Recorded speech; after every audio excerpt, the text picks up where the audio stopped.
Bonjour amis vierges, je suis ravie de vous retrouver pour le tirage de vos énergies du mois de janvier 2021. Ça y est, on commence une nouvelle année civile, en espérant que les choses s'améliorent dans le contexte général. Mais on va se recentrer plutôt sur vous, voir votre tendance pour ce mois de janvier. Et cette tendance va concerner votre signe solaire, votre ascendant et votre signe lunaire. Allez, on passe à la tendance générale avec l'oracle outre chimère. En première carte, nous avons les esprits de la nuit, l'ombre. Et en deuxième carte, nous avons l'enchanteresse, la bienveillance. Ce mois de janvier est placé sous le signe de la beauté.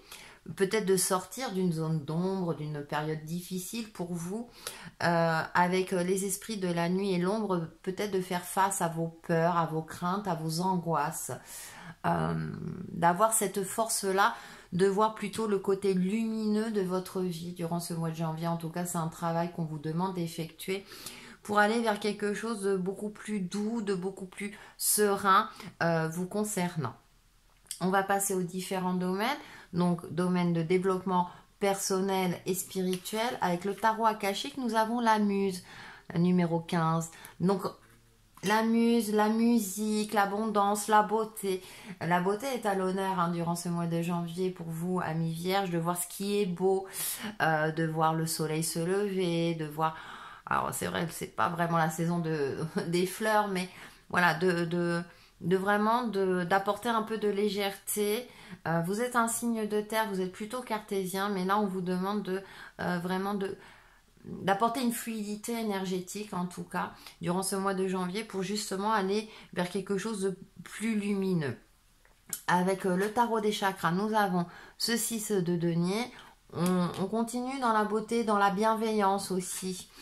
Le 3 de bâton, alors la vitalité, et on termine par les amoureux. Il y a une forme de bienveillance, d'amour de soi, de voir quel être lumineux vous êtes. Peut-être que effectivement vous êtes dans une phase où vous n'arrivez plus à vous trouver assez beau, assez belle. Donc il y a un travail comme ça à faire sur vous-même pour retrouver aussi une certaine vitalité. C'est-à-dire qu'il y a peut-être une fatigue, donc du coup vous ne prenez plus soin de vous. J'ai la sensation, ça fait partie du développement personnel aussi, de prendre soin de soi, aussi bien physiquement qu'intérieurement. Donc peut-être écouter des musiques douces, des musiques qui vous inspirent. Avec ce 6 de denier, on a cette notion de générosité, mais déjà la générosité commence par soi-même aussi, d'avoir une forme de bienveillance. Et avec ce 3 de bâton, il y a une forme de vitalité à retrouver, de ne pas vous perdre dans les vagues, parce qu'on a la mer derrière, mais justement d'attendre la bonne vague, de prendre le temps, d'admirer ce qui est beau en vous, peut-être de faire un point sur vos qualités et vos défauts, mais plus sur vos qualités, pour reprendre une certaine confiance et une certaine sérénité. Et avec cette carte des amoureux, on a deux cartes de 6. C'est assez intéressant parce que le 6, c'est l'harmonie. On veut créer une harmonie, on veut retrouver une certaine... C'est aussi le chiffre de la loyauté, de la bienveillance également. Donc, il y a cette forme de douceur qui se dégage pour vous, amis vierges. Donc, travaillez sur cette douceur et sur cette sérénité. Pour faire la synthèse, j'ai pris une carte de l'oracle de lumière intérieure. Donc là, on est plutôt sur le chakra racine. Donc, c'est-à-dire qu'on travaille sur l'aspect énergétique et on essaie de le matérialiser. Le pouvoir du cœur. Tout ce que mon cœur me dicte me mène à la liberté, à l'harmonie intérieure. Il connaît toute vérité bonne pour moi. Il me permet de retrouver la lumière en moi et me remet sur le chemin du bonheur. Je cesse d'écouter mon ego qui vit dans l'obscurité, la peur et le matériel. De toute mon âme, je choisis d'être attentif à la vérité de mon cœur et de m'ouvrir à mon centre, la source de ma joie de vivre. J'ai rien à rajouter parce que c'est tellement magnifique. Et le pouvoir du cœur. Donc c'est vraiment au centre... pour vous dans ce mois de janvier.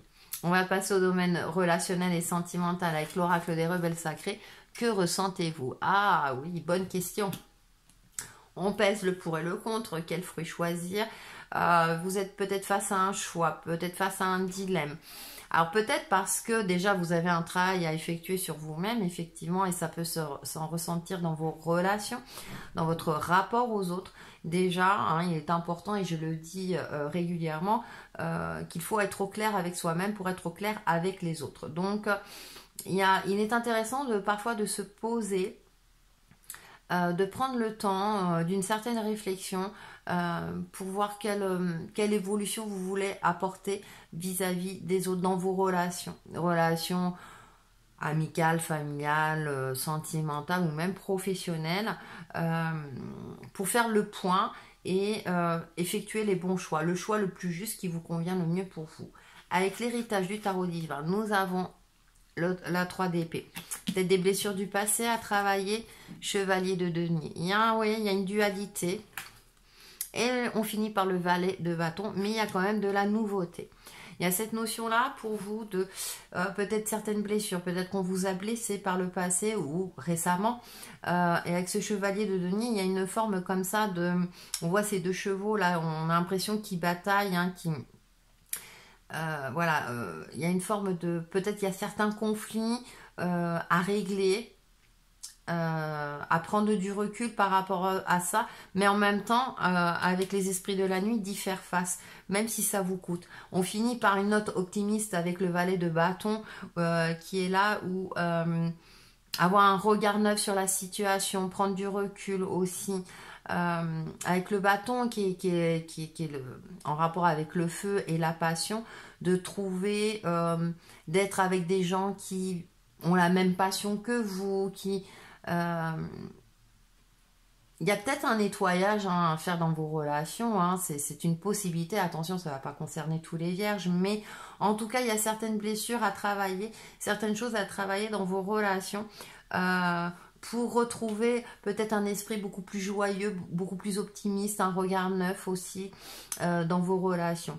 Ça peut être, hein, effectivement, on règle ses comptes avec certaines personnes et on part sur de nouvelles bases. Hein. Ça ne veut pas dire qu'il faut, ça y est, je romps toute amitié ou tout sentiment avec autrui. Il y a parfois des petites choses à régler. J'ai pas l'impression que ça soit grave en soi, mais en tout cas, ça vous a affecté parce que c'est vrai que vous êtes un signe de terre et que parfois, certaines personnes peuvent vous croire insensible parce que vous ne montrez pas votre côté fragile. Vous ne montrez pas forcément vos émotions et du coup là il est peut-être temps de les montrer et puis qu'on arrête de vous blesser tout simplement. Pour faire la synthèse, j'ai pris une carte, le petit oracle de couleur bleu ciel. C'est joli. J'accepte toutes mes pensées sans les juger, puis je prends de la distance pour les analyser et décider de mes actions. Voilà, ouais, c'est très bon conseil, super, parfait, j'ai rien à rajouter. On va passer au domaine professionnel et financier, donc avec le tarot des rêves de Gaïa. Ah, on a le 3 d'eau, hein. Les émotions. Vous voulez vous libérer de quelque chose. Vous avez soif de liberté. Alors peut-être que professionnellement, vous êtes dans une phase un petit peu... vous soyez en poste ou non, hein, mais un peu vous sentez coincé, vous ne voyez pas soit d'évolution, de perspective, de concrétisation. Il y a cette sensation de liberté qui se dégage. De rompre les chaînes. Et elle les a rompues là, hein, c'est assez intéressant. Vous avez envie d'aller voir ailleurs, vous avez envie de... Ouais, il y a d'être plus léger. Donc il y a peut-être des contraintes, hein, professionnelles et notamment financières, hein, effectivement. Et vous avez cette volonté-là de vous libérer de quelque chose. On va en savoir un peu plus avec le tarot Wizard. Et nous avons... On a encore... on a ce cavalier de coupe qui avance tranquillement dans l'eau, mais alors, du coup on a ce soleil là derrière, mais on a un peu le cheval, l'eau monte assez haut, donc un petit peu du mal à avancer. Il y a quelque chose qui fait que il y a une certaine lourdeur, hein, là du coup, hein, c'est peut-être pour ça que vous souhaitez vous libérer. Ouais, et on a la carte du diable en carte centrale, ouais, vous sentez, ok. Et avec le magicien derrière, on a 2 arcanes majeures derrière. Effectivement, j'ai l'impression que vous vous sentez peut-être piégé, peut-être emprisonné dans quelque chose et vous n'arrivez pas à vous en libérer. En tout cas, pas de suite. Parce qu'on finit quand même avec la carte du magicien. Donc j'ai l'impression que vous allez avoir un déclic, vous allez prendre conscience de vos compétences, de vos capacités, soit de création, soit vos compétences professionnelles. Et du coup, vous allez prendre les choses en main, vous allez être acteur, actif. Et vous allez faire le nécessaire pour retrouver, alors soit évoluer au niveau professionnel ou dire effectivement ce qui ne va pas au niveau de votre travail si vous êtes en poste, ou en tout cas prendre les choses en main pour être plus efficace dans vos recherches d'emploi, pour vous libérer de quelque chose. Là, le diable, là pour moi, là vraiment j'ai cette sensation, ça vous emprisonne. Parce que les facteurs de votre vie font que, c'est pas toujours évident bien entendu, entre nos ressentis et ce qu'on peut faire effectivement, mais quand ça ressort, c'est-à-dire qu'à un moment donné, il y aura une possibilité. Le tout est de le voir, d'en prendre conscience et de passer à l'action par la suite. On va terminer par une carte mission de vie et nous avons... Ne sois pas trop exigeant avec toi-même. Elle est souvent ressortie celle-là. Il ne sert à rien de fixer la barre trop haut et de chercher la perfection. Faire de son mieux est la seule chose qui compte. Tu n'as rien à prouver. Tu es déjà si lumineux comme tu es. Ouais, c'est un beau message. Donc voilà, ne vous remettez pas forcément en question. C'est peut-être les éléments extérieurs qui font que. Mais en tout cas, croyez en vous parce que du coup, avec cette carte du magicien, j'ai l'impression que vous allez reprendre les choses en main. Pour vous aider dans tout cela, une petite carte conseil ou mantra avec une carte prière aux anges. Produisez des miracles, mais oui. Archange Orion, guide spirituel comme d'habitude. Merci Orion de manifester tes miracles dans mon monde. Petit mantra efficace, allez-y, dites-le vous. Alors dites-le à voix haute ou intérieurement parce que ça peut vous aider justement à y voir plus clair, à sortir de votre zone d'ombre, à faire face effectivement peut-être à certaines difficultés de vie pour aller vers quelque chose de beaucoup plus harmonieux, de beaucoup plus fluide et de beaucoup plus serein. Voilà pour vous amis vierges pour ce mois de janvier 2021 et on se retrouve très très vite sur ma chaîne Textile et Chemin de Vie. Bye bye.